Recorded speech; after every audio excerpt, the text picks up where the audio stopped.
Hey, I'm Brian Van, SportbikeTrackGear.com. Today we're going to break down the Driven Racing 520 chain kit install on our 2022 STG Yamaha R7 project bike.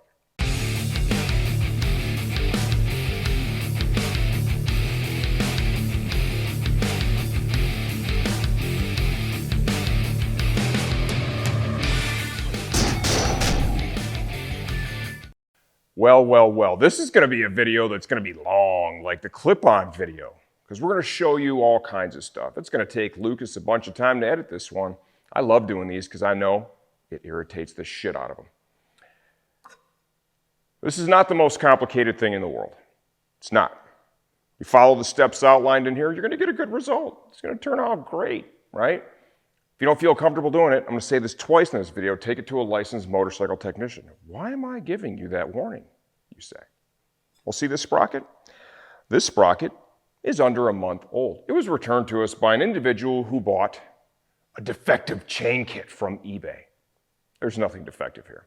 This is what happens when you misinstall driveline components. They wear out almost immediately. I want you to think about this for a second. It's 520 chain, steel, versus an aluminum sprocket. When you have this adjusted incorrectly, which one's going to lose? More importantly, think about all the bearings, the transmission, wheel bearings, your cush drive, just tearing it up. If you don't feel comfortable doing it, take it to a licensed motorcycle technician. Let them do it. What I can tell you is this: if you're handy with your tools and you're a patient human being, you follow the steps that we're going to show you here, I believe you're going to get a good result. Stay tuned for the install next. Okay, let's go ahead and jump into our Driven Racing chain kit install. We're going to start off up here by removing the counter shaft sprocket cover. We've got 3 5mm internal hex fasteners. This bike's, pretty well track prepped now, so if yours is a street bike especially, you may have a couple of points that look a little different, but at the end of the day, this installation will still translate really well for you. We're going to put a stock, so it's a 42 tooth rear sprocket on the bike. We're going to go one down in the front, and we're going to Barber Motorsports Park. That should be pretty okay. I think, brand new bike, brand new setup, brand new everything. So we're going to travel down there with sprockets and tools, be ready to make changes as necessary. All right, I adjust the pit crew tire wedge just to help hold it a little bit. 30mm socket. 1/2-inch cordless impact. And away we go. That's the first thing you want to do. You don't want to try and do that after the fact. It's a little more difficult. Next up, we need to break this gigantic chain. Got a nice, I've had this tool forever, and this is a Regina chain breaker. A lot of different ways to get this done. This tool is just what I believe to be one of the handiest.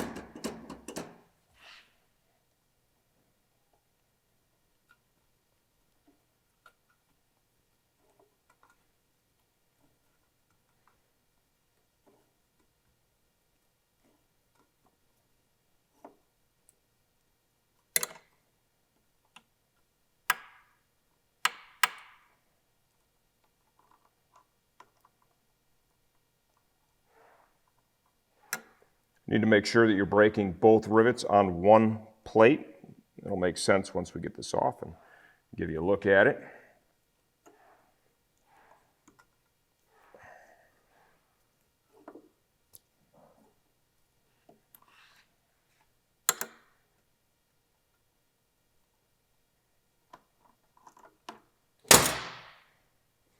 Like so.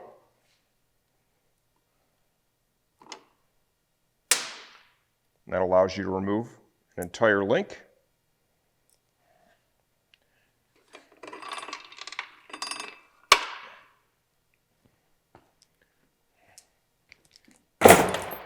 In the trash goes the 500-pound stock chain.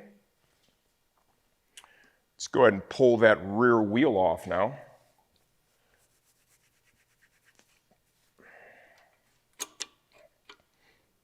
We have the Woodcraft axle sliders on this.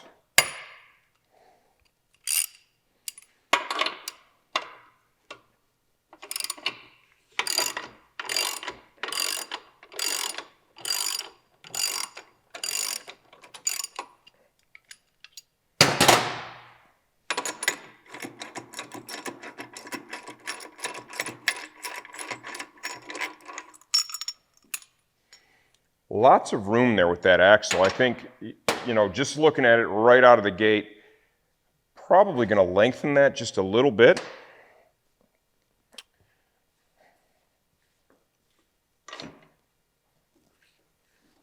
Can use this now to support it. Out comes your axle. The other thing I definitely want to work on is getting a captive rear caliper. We'll do that as we move forward with our project. Probably put some captive wheel spacers on this bad boy. Okay, now the rear sprocket.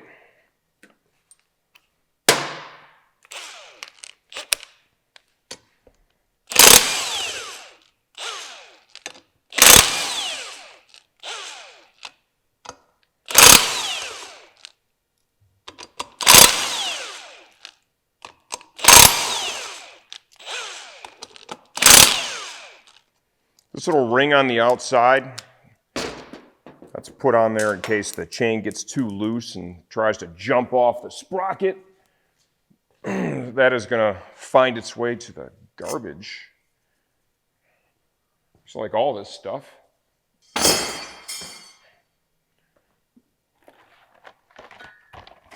Our driven racing aluminum rear.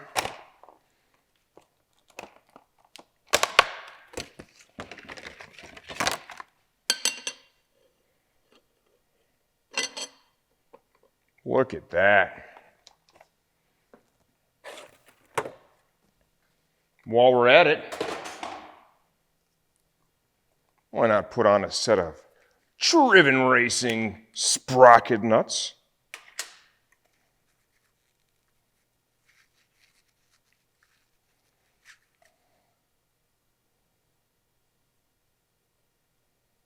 These are aluminum. There is a torque spec on them.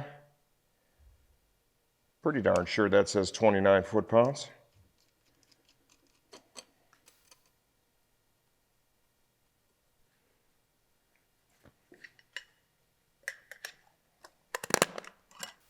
$17mm.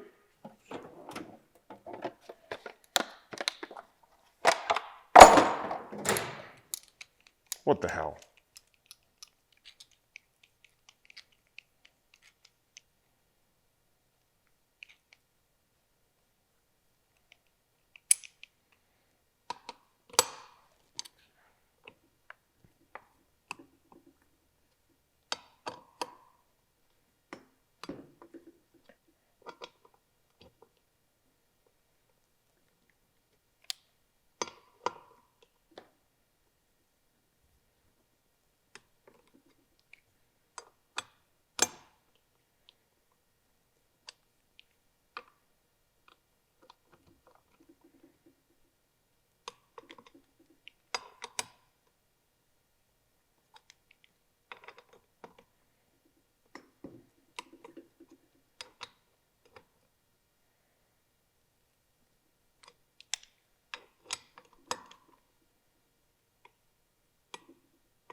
Okay, when we come back, we'll reinstall the rear wheel. Okay, let's go ahead and roll that rear wheel back up in there.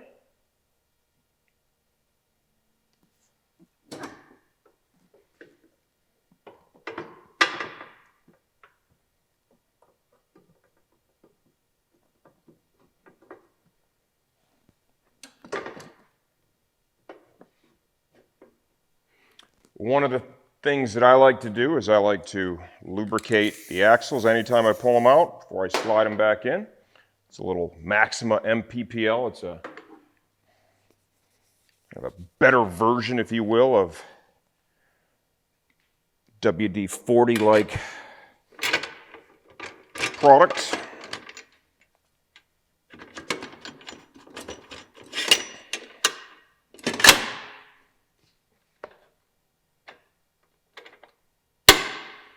Slide the axle all the way through. And now, like I said earlier, I want to bring this axle back a little bit. We had put the driven axle block adjusters on here previously.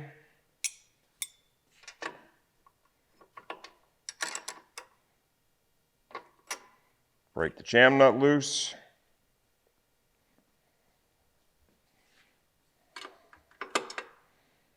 You know, and realistically, we're not really going to know what works until we get this thing out there and ride it. So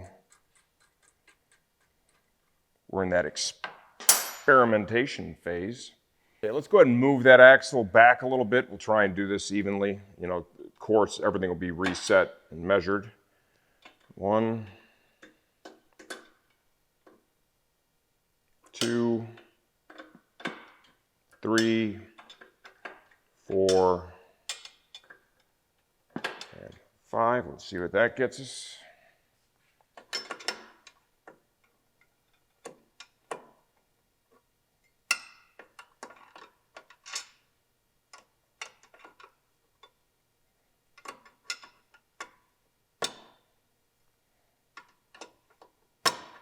We're going to keep going.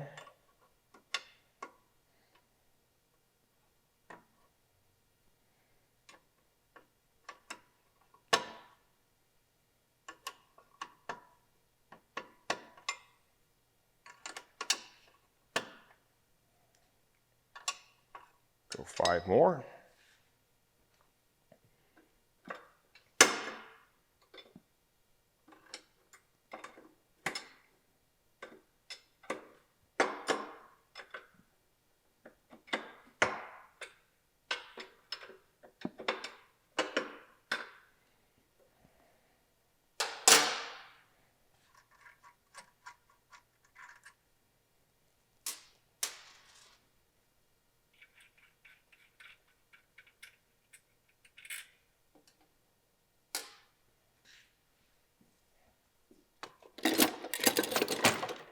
Could try and take a quick little measurement just to see how even these are or are not.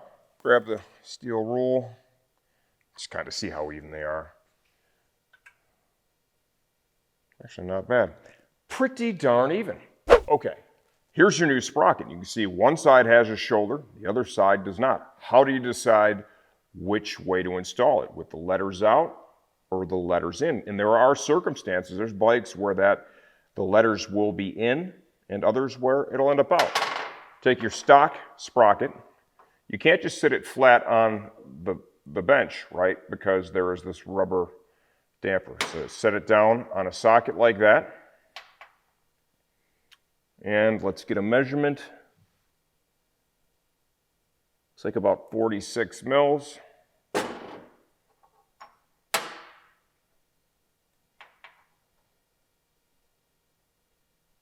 And that's 46 there. Clearly this will be spaced out further. And it is. So this sprocket is going to be installed with the letters out and the shoulder out.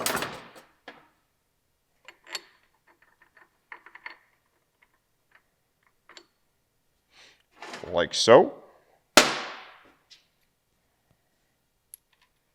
Reinstall the OEM washer. There's your OEM nut.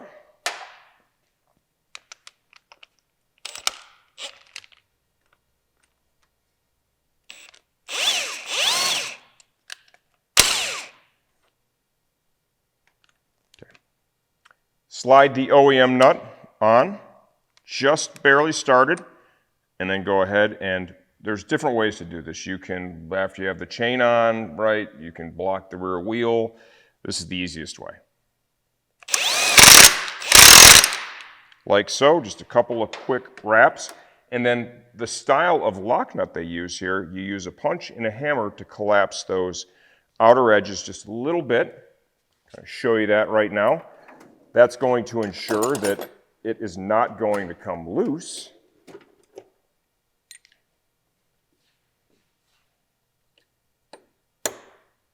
Just kind of peen that over.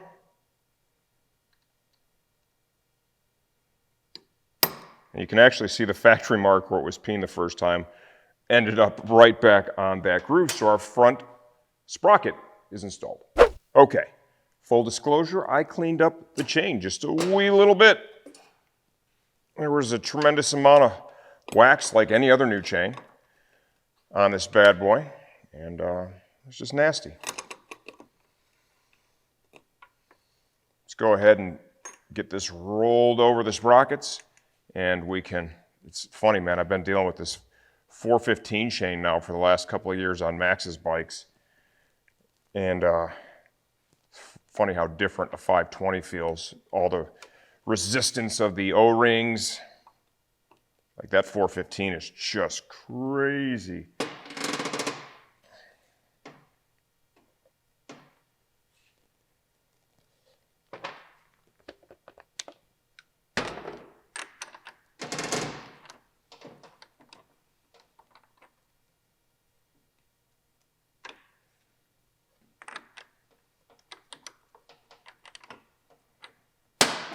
Come around the back. This is a really affordable chain, high performance, right? A lot of value in this particular one. This is actually our #1 selling 520 chain. It's 120 links. Clearly we've got more than enough. So now we need to, let's kind of look at where I have the axle now.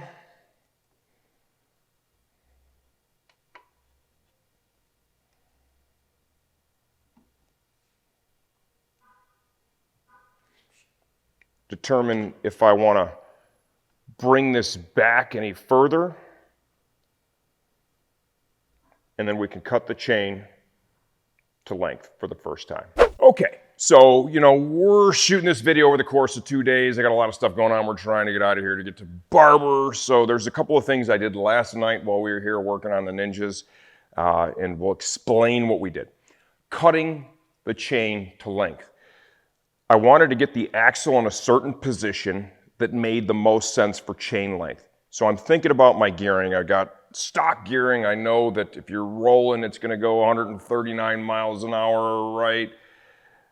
Bottom line is with our setup and Max and I riding it, we have no idea what's going to be the most appropriate gearing. So we're going to start from that OEM spot, like I said, 1642, and we're going to build from there. We could end up a little longer. We could end up a little shorter. I'm going to take sprockets to tune accordingly. So where should I put the axle? Kind of in the middle, right? Kind of in the middle is going to be the best option. That way I don't have to do a chain replacement, hopefully, fingers crossed, while I'm there. So before I go to cut the chain, one of the things that you do want to do is you want to get this axle, right? The rear axle, in theory, you want it as close to completely parallel to your countershaft sprocket as humanly possible. There's a number of ways to do that. There's different tools out there to facilitate that. I have this chassis measuring system, right? This rapid laser system that is pretty sweet. It's not very practical. A lot of people wouldn't have it. It's a heel tech thing, okay? So I was able to mount one of these threaded adapters to the right side of the swing arm pivot. Swing arm pivot and the counter shaft, those should be absolutely parallel to one another. If there's not, there's a problem with your motorcycle. I have another 18 mil M18 threaded one that can thread onto the axle. I had to flip the axle temporarily so the threaded side was on the other side. I use this for not, long story short, using this laser and this mirror deal here with this scale on it, I verified that I had the axle starting off in a position where it's parallel to the countershaft. Sweet, right? That's free speed. It's going to keep the bike driving in a straight line, which is good when you're on the stick. You don't want it veering off to one side or the other. And lower friction in the drive line is simply free horsepower. So once I established that, I put marks, if you can see right there on the top of my chain adjusters, with an auto center punch, did that on both sides. So now I know that's my true north, right? This might not be super practical for everyone. You're probably not going to have that tool. So I thought to myself, what are other ways that we could possibly verify? And what I did find too is that ultimately I ended up within a half a mil from side to side how much stud for the chain adjuster, the internal chain adjuster block, stuck out of the back of this adjuster. So I think that, along with the marks on your swing arm, those prove to be pretty decent too. For most people, that is going to get you where you need to be. So we've got the axle in a good spot. Now we take our chain. I've already cut it, and I cut it twice. If I'm going to give you any advice with chain cutting, always start long, right? You start long, you can take the master link before you use it, and you can slide it in, you can move the axle around, you can put a little tension on it to verify that you're good to go. And that's what I did last night. And I cut this thing 2 times. The first time I was trying to get the wheelbase a little bit longer, and then I kind of rethought it, and I'm like, let's go in more of a neutral setting. So I cut it again, and that's the exact process I used. How did I cut it? I cut it using this Regina chain tool that I have right here, just like I showed you when I broke the stock chain off. You can also break a chain using, and this is the chain tool that we recommend. We stock it here. We sell a ton of these. I've had this one for years. The PBR chain tool from our friends at Motion Pro. This thing will press the plate on. It'll rivet the link. It'll break the chain. Most importantly, it's really hard for your friends to break it when you loan it out. I've loaned this one out multiple times, and it's come back each time intact, which is really important to me. Now, let's focus on the chain that we're using here. It is that MX Max X chain, right? RK chain, good quality stuff. They ship this thing with 2 links. There is a clip link, and then there is a rivet link. I do not recommend using clip links on bikes of this size. Might be okay on like a dirt bike or something. I might be using some clip links on my 415 chains, but you need a rivet link on this. And in this video, we're going to show you how to get this done. We're going to do something different. It's something I don't normally do, but I'm going to show you a way where you can use a dial caliper, and if you're paranoid about how far you get the link peened over, right? Go ahead and show you using a dial caliper how you can verify that you've gotten it far enough. Okay, now let's go ahead and install our rivet link. We're going to use the Motion Pro PBR chain tool. First thing we want to do is let's go ahead and get some lubrication on the X-ring seals. Some grooves there that'll kind of hold that in.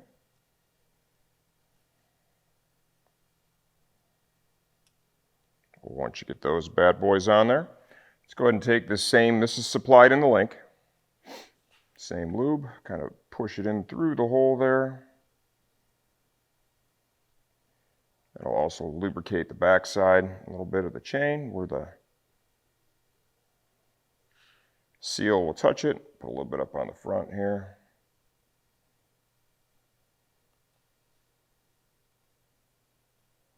All right. Grab your rivet link. Get it lined up. And I'll put my thumb over that. Creates a little pressure in there. Forces more even distribution.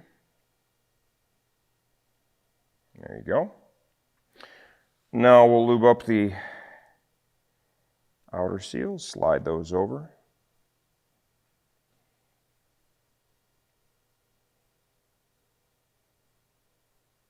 Kind of need to get those over that ridge. They'll basically hold themselves there.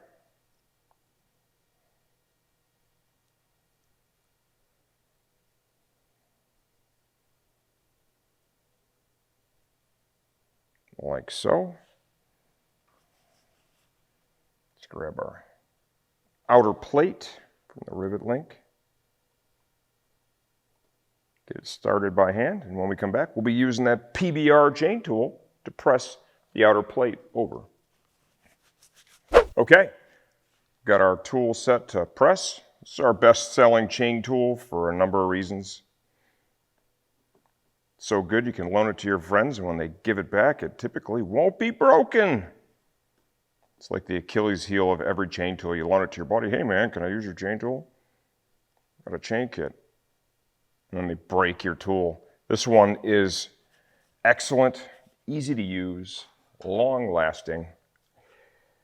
When you're pressing the outer plate on, small moves, right? You need to get it on far enough that you have the rivet exposed to be riveted, but you don't want to press it on too far to where you are smashing your O-ring.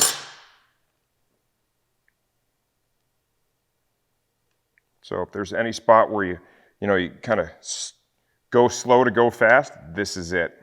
You want to take your time here. The tool is designed in such a way that you got a nice visual.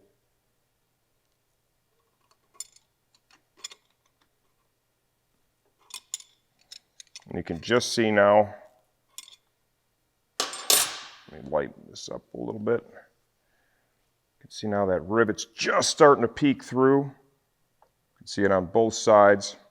So we're going to continue.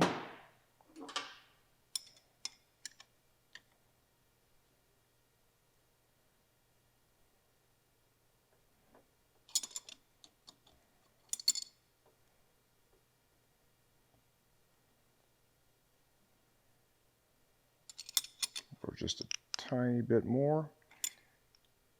You rock the tool back and forth like that. That just lets you know that everything's still moving freely. You haven't overpressed it.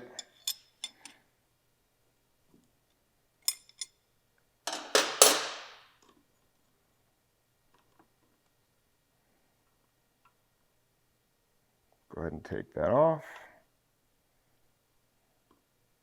Okay, so now visually take a good look. Verify the gap here. Similar, it looks like we could press probably just a tiny bit farther.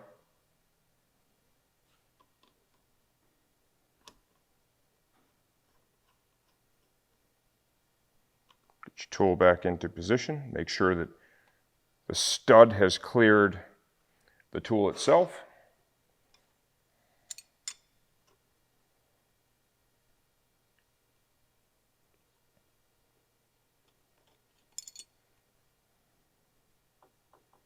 Still nice and smooth.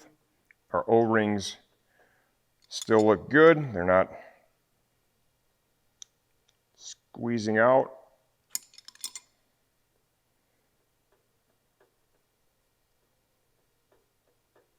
And I think we're going to be there. You can see too, as you're cranking down on it, you can see the grease kind of start to push outward.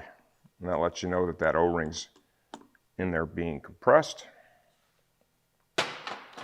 And you've got plenty of rivet surface here now to be peened over. So next up, we need to set the tool up, get the rivet adapter out, back that stud off,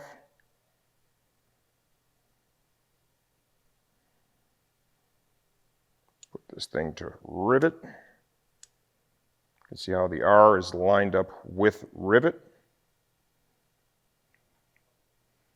This is the adapter that you're going to put on. So now, if you happen to have a dial caliper in your box, right? A lot of people are really concerned, how far do I push this? Well, you could start off with one that's staked, 5.7. Yep, it's a good number.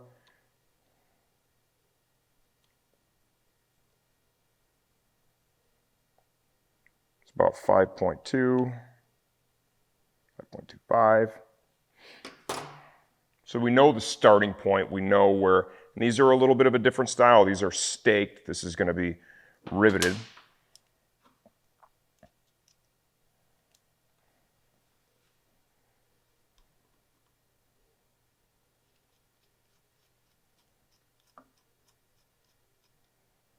It's not a half bad idea to make sure that this is kind of greased up just a little bit. Makes everything slide easier.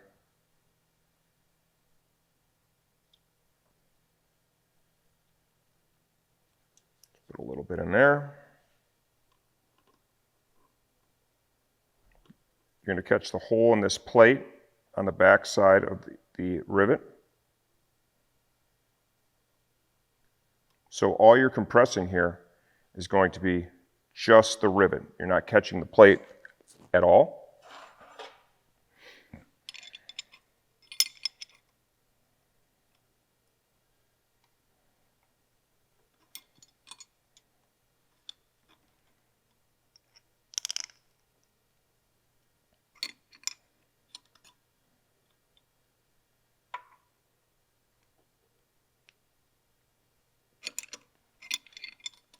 Let's just get it started.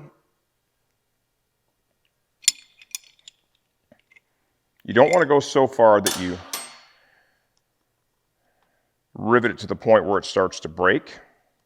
If you're curious now, you can take a measurement if you happen to have this.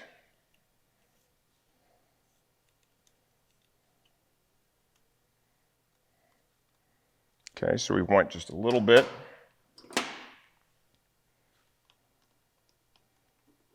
Come to the other side.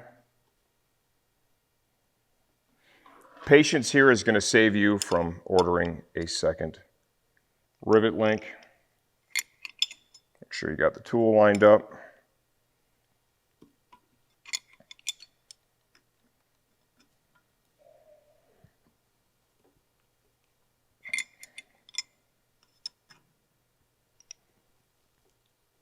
And you can see you definitely do have to put some force on it to get that to peen over.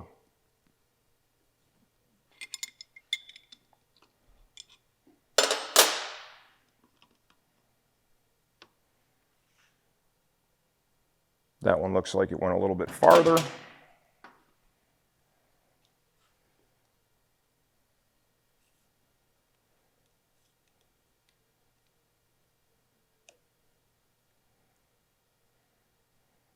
That's one's at 5.45. So that one's compressed quite a bit. That plate's not coming off of that one.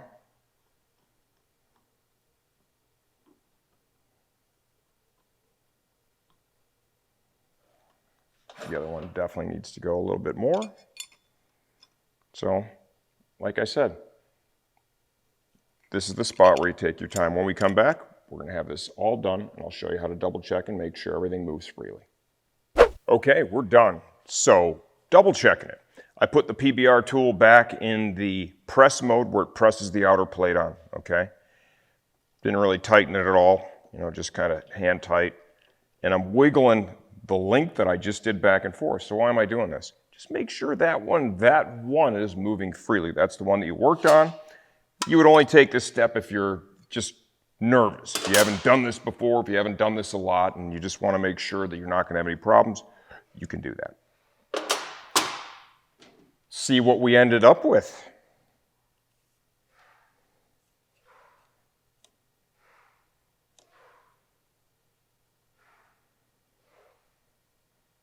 So 5.63, I got about the same number on both. It's going to be a little bit less than the one that's quad staked. 5.7, let me tell you this, 100% that is not coming off, okay? Felt like if I pushed it much farther, you run the risk of cracking the link. So what else do I need to check, right? It's the mystery of the rivet link. Undone. You want to wipe it off, get the grease off, take a good close look at it and make sure that you didn't crack it at all. Those look perfect. This is a perfectly riveted chain, ready to race. Okay, now we're going to go ahead and we're going to set our chain slack, right? Odds are it's going to be a little bit loose. I like to put something in between the sprocket and the chain, roll the wheel back. What does that do? That makes sure that your chain adjusters are jammed all the way against the axle, right? The axle is pushed all the way forward. Just going to lightly torque that down to hold the axle in position. And in the manual, and I'm going to make some changes to this. This is a race bike. We're going to be changing ride height and some different things. But for a street bike, what you're going to do is, per the manual, right, you want to get it up against there. Our zero, effectively, and I want you to be between 40 and 50. We're a little over 50. I'm going to make an adjustment. And remember, to keep this even, I have those identifying marks on the top of each adjuster. We're going to use those evenly to get this tensioned up. When I come back, we'll have that all done. Okay, there you go. Chain kit's wrapped up. I got my axle torqued. I set the slack, the manual says 45 to 50. I went all the way to 50. I like to leave it a little bit to the loose side, better than binding for sure. With a brand new chain, it's important after your first ride, double check the work that you've done, double check your chain slack. This thing's really tight right now. You get out there and you run it, you're gonna wear it in a little bit, it's gonna stretch a little bit the first couple of rides. Make sure the chain adjustment is where it needs to be. If you're running a race bike and you've changed rear ride height, it changes your swing arm angle, right? So one of the things I'll typically do is if I'm making ride height changes, and typically you're gonna push the swing arm down. When you push the swing arm down, it shortens the distance from here to here just a little bit. So that chain slack measurement that you just had, it's worthless. That works for stock ride height, and we're still, believe it or not, with this K-Tech shock, we're still at stock ride height. Stock ride height, that number works. When you change that, it's gonna appear looser than it really is because you've now shortened the distance from here to here. So what do you do in that case? Support the motorcycle by the foot pegs. I'll take the shock off, and I will raise the swing arm until I get it to a spot where it's totally flat. That is, without a doubt, its longest point. Okay, you're pulling on the chain the hardest when this thing is totally flat. You want to get your chain slack to the point where there is no binding when it's flat. It's as tight as it can be, right? But it's not binding at all. You're going to want to rotate the wheel a couple times because remember, it's very common. There's going to be some minor imperfections in the sprocket, right? The chain. Double check your chain slack at a couple of different spots. Do it when you're doing that with the swing arm as well. So once you get the chain adjusted to a point where, let's say, if you're using that swing arm flat method, where you're like, oh, it's just a tiniest little bit loose there in every position, we're good. You then put your shock back on with the ride height that you're using, okay? Take another measurement, and then that would be the measurement that you would continue to move forward for as long as you're using that ride height. You make a ride height change, just go ahead and just reconfigure it to make sure that you're okay. It keeps your driveline friction down. It keeps these parts wearing as long as humanly possible. I know on Max's Ninja 400, yes, the bike's not very powerful, but we're using non-O-ring chains and little 415 sprockets. I've got over 2 years on the same sprockets. We use different combos all the time, but they've lasted a long time because we're very, very careful with the driveline chain slack. If anything I did here looks like something you're not comfortable tackling, 100% take this to a licensed motorcycle technician. I can tell you this. I'm going to tell you this when I come back with this amazing example of this in just 1 second. So you're wondering right now, what happens if I don't install my chain kit right? I thought I knew what I was doing. My buddy said he could do it. Believe it or not, this sprocket is new enough that the individual who returned it to us, it was an eBay purchase. He bought a chain kit. Very clearly misinstalled said chain kit. Look at this thing.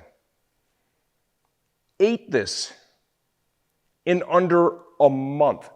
This is what happens when you don't do it right. Odds are, it was way too tight.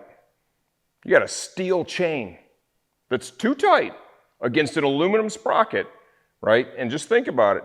When that swing arm's fighting to get to its longest point, what's the first thing that's going to give up? Well, it's going to be your aluminum sprocket. The other things,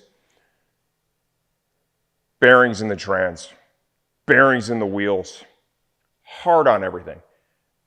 If it seems like too much, take it in, have somebody do it. If you have any questions, leave those in the comments section of this video. I answer all that stuff myself. I'm always here to make sure you get the same result from your project we got from ours.